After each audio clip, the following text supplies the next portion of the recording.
Hello and welcome back to the channel. Today we are doing something that I haven't done since November of 2025, which is Physical Media Friday. Now I'm going to be completely honest with all of you. Buying physical media has kind of not been a top priority for me. We're all living in a little bit of a world of precarity in 2026, I imagine, so saving money whenever possible is definitely something that we're trying to do. And I definitely learned my lesson a little bit because at the end of the year, I realized, oh, I was buying way too much physical media and I had to pump the brakes a little bit. But I'm recording this now because we just had our Criterion flash sale in March of 2026. And I wanted to show you guys what I picked up. My package just arrived. I just opened the movies that I got, and I'm excited to show all of you. In the meantime, I haven't fully stopped picking things up. Just to rattle off a few names of things that I did get that aren't really worth talking about on here are some regular Blu-rays, like a Blu-ray that I got for Slumdog Millionaire, Kiss Kiss Bang Bang, The Usual Suspects, Fear and Loathing in Las Vegas, The Curious Case of Benjamin Button, Immortals, Inglourious Bastards, Inception, The Informant, and La La Land. I don't really feel like I need to open those up and show all of you here. They're just regular Blu-rays, nothing really special about them. But what is special today are the 5 films that I got during the Criterion flash sale this past week. And 3 of those films come in a box set. So it's 2 movies and 1 box set. So without further ado, let's get started with the first film that I want to talk about, which is Sidney Lumet's 12 Angry Men. So 12 Angry Men is a movie that I saw back in high school, when you're discovering your love of filmmaking and of cinema. And this film ultimately comes up. I feel like a lot of high school film teachers might show this to a class and be like, look at what you can do by just placing people within a room. And that definitely is a lesson that I've carried over all the way into my late 20s. And it's something that when I'm writing a lot of projects, I think about this film a lot. I think about how powerful it could be to just get people in a room talking and how engaging it could possibly be. This movie is 96 minutes long, and it is absolutely breathtaking. Sidney Lumet is obviously very well respected in the world of cinema, but dare I say, he might actually be underrated. I just rewatched Dog Day Afternoon recently, and what a powerhouse of a film, along with 12 Angry Men. The guy was incredible. If you don't know what this film is about, I'm going to read the back blurb for you. It says 12 Angry Men, directed by Sidney Lumet, may be the most radical courtroom drama in cinema history, a behind closed doors look at the American legal system that is as riveting as it is spare. This iconic adaptation of Reginald Rose's teleplay stars Henry Fonda as the dissenting member of a jury of white men ready to pass judgment on a Puerto Rican teenager charged with murdering his father. The result is a saga of epic proportions that plays over a tense afternoon in one sweltering room.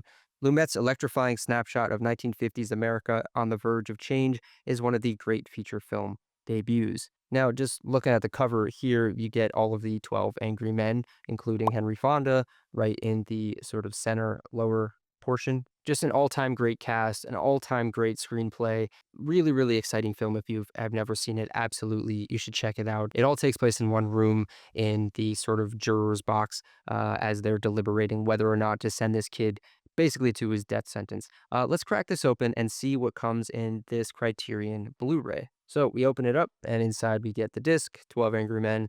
You see Henry Fonda's big mug right there. You know what else I just watched recently was My Darling Clementine.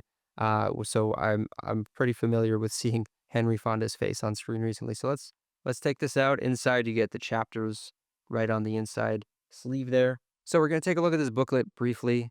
Again, we get Henry Fonda right there. You open it up, and I forget this actor's name.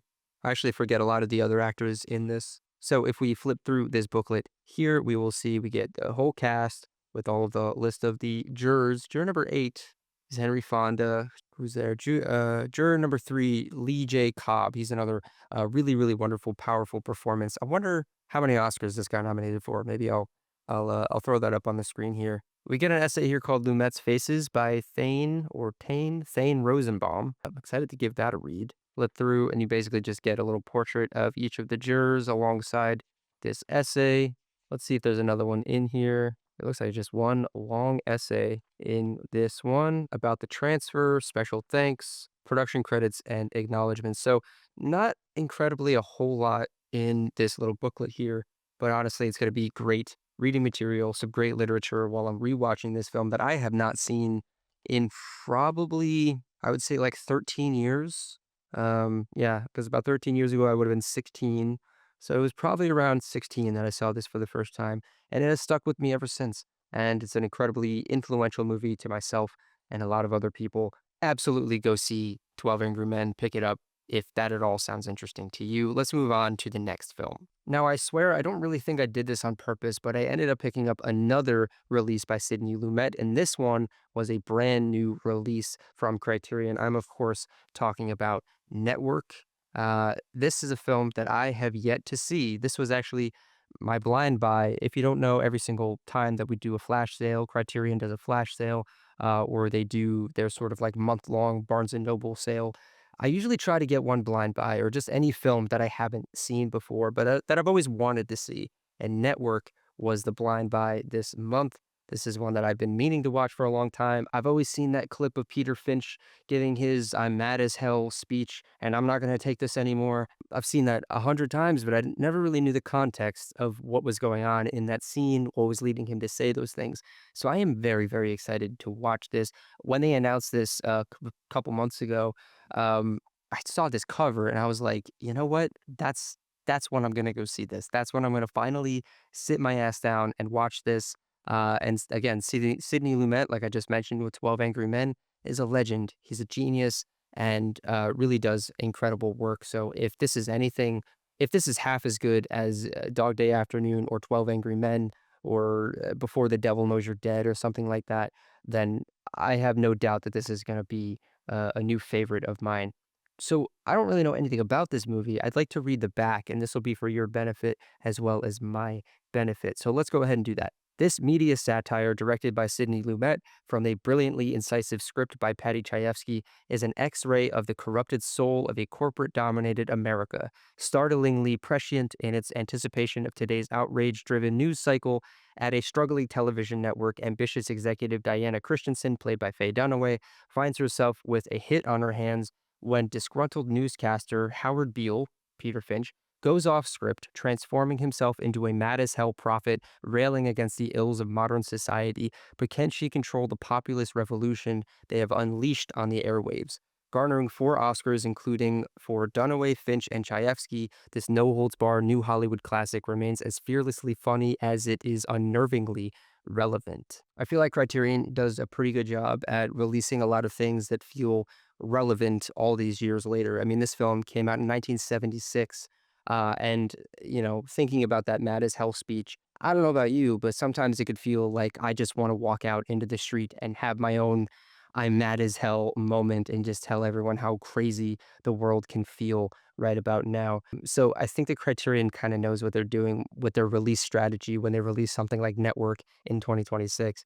But anyway, so we get the front cover there. Again, I think it's absolutely beautiful. I love the all yellow. I'm a big yellow fan. We turn it around and on the back cover, you get the whole blurb, you get all of the details, and we do get a list of special edition features, including a new 4K restoration with uncompressed monaural soundtrack, audio commentary featuring Sidney Lumet. That's exciting. I'm excited to check that out.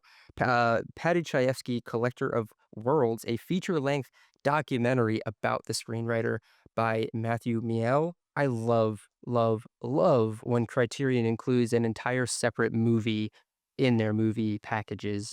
So I'm so excited to watch that documentary about Paddy Chayefsky. The Making of Network, a 6-part documentary from 2006. This is incredible. You're getting a lot of special features in here, including trailer, English dub, subtitles, plus an essay, which we're going to look at in just a second. So let's crack this open and see what we see. Ooh, again, they're killing it with the colors in here. Let me just spin that around for you. I love the design of the disc, the actual Blu-ray disc itself. Some people have wondered why I tend to go with Blu-ray, and that is because I just simply don't have a 4K player yet.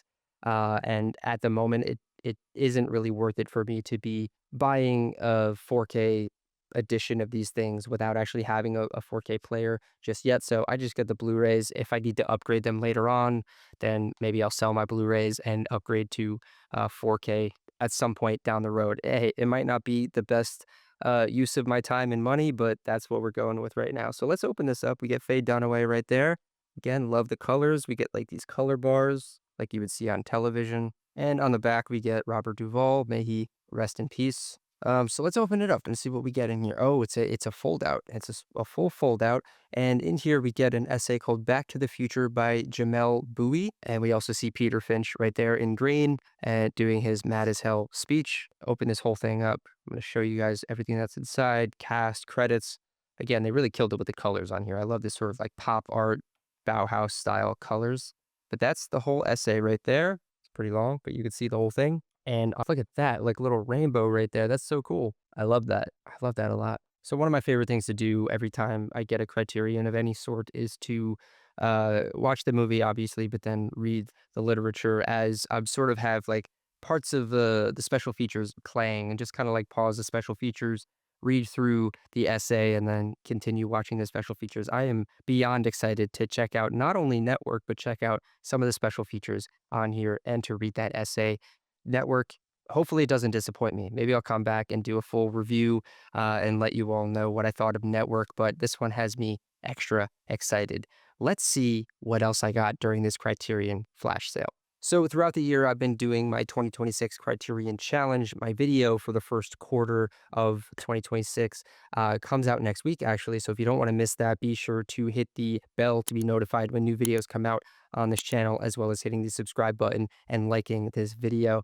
But one of the first movies that I watched for my Criterion Challenge was a film that I'm about to talk about. And it struck me so deeply to my core. It was something that I resonated with so much that I ended up deciding to buy it on Blu-ray from Criterion. And not only that, I ended up watching two other films by this filmmaker, and lo and behold, all three of those films that I watched are in a trilogy. I think by now, maybe you can guess who I'm talking about. I am, of course, talking about Whit Stillman and his Whit Stillman trilogy, which I believe has another title, which is like Bourgeoisie in Love or something like that.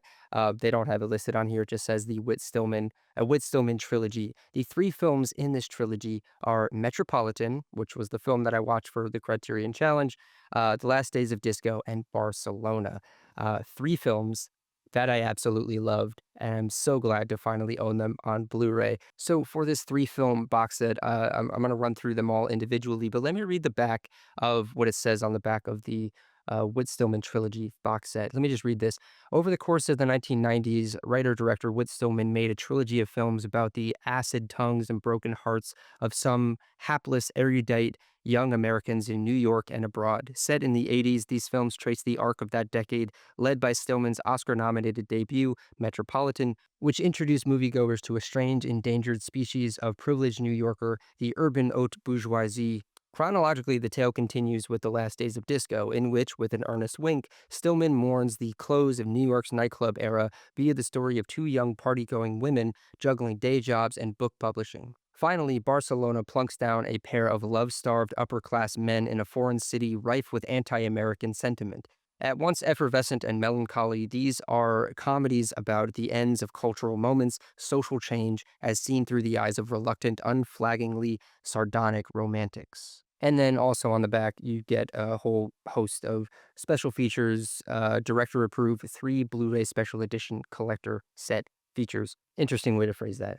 Restored high-definition digital transfer of Metropolitan, yada, yada, yada, all of that stuff. I'll put that on the screen so you can see what you're actually getting in here. I do see that we are getting appearances by Stillman on the Dick Cavett Show in 1991 and on the Today Show and Charlie Rose in 1994. I'm very excited to dive into all the special features. Let me just uh, crack these open. Let's start with Metropolitan. Let's slide that out. Okay, and there it is. All right, this is a pretty famous design. I forget who does the design. Maybe it'll say it on here. I can't seem to find who is responsible for the design of the box set and of the sort of covers for all of Whit Stillman's films that are in the collection, but I will find it, I promise. So let's go ahead and crack this open. Inside, we are going to get the disc. Got the classic Criterion C along with Metropolitan right there written on it. And in here, I just really love the artwork of this whole collection. So let's go ahead and pull out this booklet. Inside, we get the chapters on the inside there. Let me see if you can see that. Yeah, there it is. So this is pretty small. It's feeling pretty light. And you know, that's okay. We get a lot of production credits about the transfer, special thanks. And we open this up and a fairly short essay right here. Certainly not as long as the one that was in the network one. This is called After the Ball by Luc Sante, and I'm excited to give that a read. So yeah, not a ton of literature in this one, and that's okay. Not all of them are going to have that much in there. But in here, we do get commentary by Stillman and the editor of the film, and as well as actors Christopher Eigman and Taylor Nichols, who he would go on to work with again in the film Barcelona, which we'll get to in a second. We also get rare outtakes and alternate casting with commentary by Stillman. So that's exciting. I love this movie. This was the film that I watched for the Criterion Challenge, and immediately it stuck with me. I'm not going to talk about it too much because again, there's a video coming out next week where I'm going to talk about this film ad nauseum. So be sure to check that out. But for now, let's take a look at The Last Days of Disco, which is also in here. It's got the same type of artwork. Again, I wish I could find out who did the artwork. I don't know why I'm having such a hard time finding that name, but I will find it and I'll put it up on the screen at some point, probably at this point in the video. But again, so we get The Last Days of Disco, and this one also floored me. I love this. I watched it right after watching Metropolitan, and it just felt like immersing yourself in that world again. Similar to filmmakers like, I would say Wes Anderson, it really does feel like when you watch a Whit Stillman film, you're entering into some sort of world, some little like a sandbox, like a diorama of some sort, and you're sort of living in it. And if you're not into it, if you dive in and you're like, this isn't for me, I feel like you're not gonna really enjoy the rest of his films. But for me, I loved Metropolitan, so going into The Last Days of Disco was sort of just like continuing my journey into this world. Let's go ahead and crack this one open, and inside we get again the Criterion logo with a little drink on the disc. The Last Days of Disco. And let's go ahead and check out this literature. Again, just really love this sort of like cross-hatched artwork. And you get the chapters on the inside there. So let's take a look at this booklet. Another pretty short one. In here, we get the cast list. We get an essay called Pop Paradise by David Schickler about the transfer. Special thanks. And then let me just unfold this whole thing. There it is. That's the whole thing right there. I feel like there is so much that you could possibly read about Whit Stillman's first three films, Metropolitan, The Last Days of Disco, and Barcelona. He did make some films in the 2000s, though it seems like his career kind of fizzled out after a little bit. He made a film called Damsels in Distress with Greta Gerwig, and then a film, I think it's called Love and Friendship with Kate Beckinsale and Chloe Sevigny, who actually are right there. These two actresses are in his other film, Love and Friendship. I think that's the name of it. But yeah, The Last Days of Disco is definitely probably tied for me with Metropolitan in terms of this trilogy. And then Barcelona, I would say, comes next. So why don't we jump over and talk about Barcelona? So last but not least, here it is, Barcelona. And right on there, we get Taylor Nichols and Chris Eigman, two incredible actors, incredible performances. Chris Eigman, I just saw recently in the film Kicking and Screaming, the Noah Baumbach film that sort of catapulted him into new heights. And I just really love the sort of Chris Eigman persona, and he pulls it off here yet again. He pulls it off in all three of these films really wonderfully. I'm not going to get into what this film is about entirely just for the sake of time, but I'll just show you guys the back of the Blu-ray disc right here, and you could read what it's about. And it's also on this disc, apparently, that we end up getting a lot of these sort of special features, including commentary with Chris Eigman and Taylor Nichols, and Whit Stillman, new video essay from film critic Farron Smith Nem about the trilogy made up of Metropolitan, The Last Days of Disco, and Barcelona. So there is, I guess, a whole video essay on here. The Making of Barcelona, a short documentary from 1994 featuring behind-the-scenes footage and on-set interviews with Stillman and cast members, deleted scenes and alternate ending. Oh, that's cool. Oh, I'm excited to check out the alternate ending. Appearances by Stillman on Dick Cavett, The Today Show, and Charlie Rose, plus an essay that we're going to get into. And once again, let's just look at that front cover to admire the artwork again by the artist whose name will be on your screen because I cannot find who did it. All right, so we crack this open, and inside we get the nice big Criterion logo with the name Barcelona right on the disc.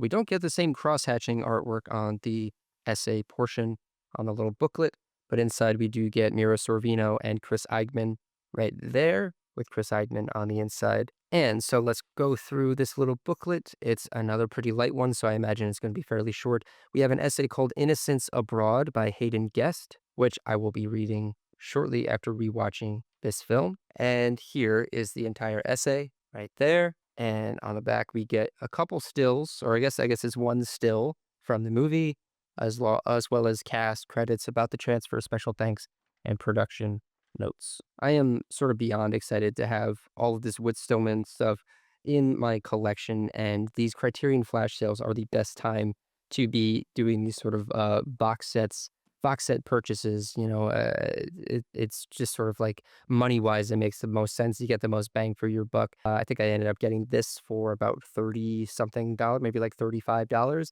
And then of course, Criterion does a thing where you need to have $75 in order to get free shipping. So I had to sort of add a couple other ones. This was really the only one that I wanted to get. I knew that I had to get, but then I ended up getting two Sidney Lumet films on top of it. Just to break it down, 12 Angry Men by Sidney Lumet, Network by Sidney Lumet, and then the Whit Stillman trilogy featuring Metropolitan, The Last Days of Disco, and Barcelona in this trilogy box set. I would go so far as to say that this was a very successful haul for me.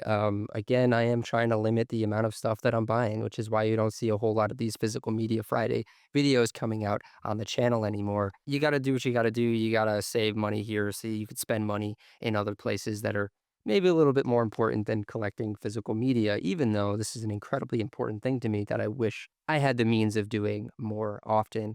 But anyway, let me know down in the comments what you picked up during this most recent Criterion flash sale in March of 2026. I'm excited to hear from all of you. Let me know what you're most excited about from the things that I got. Are you a Whit Stillman head like me? I need to find kindred spirits to relate to, because no one that I know seems to really care or know about Whit Stillman, and I absolutely fell in love with that world. And then when you're done down in the comments, don't forget to like this video, hit the subscribe button, and hit the bell to be notified when new videos come out on this channel. Like I said, next week, my Criterion Challenge Q1 video comes out, so be sure to stick around to check that out. And then when you're done with that, go follow me over on Letterboxd so you can see what I'm watching when I'm watching it. And then when you're done with that, go check out my podcast where I talk about movies with people who love movies. So if you want to be on the show, this is your invitation. Head down, send an email to the email below and say, hey, I'd love to be on your show, and we will get you on the show. And with that, Criterion flash sale, I'd say it was a success. I'll see you all next time.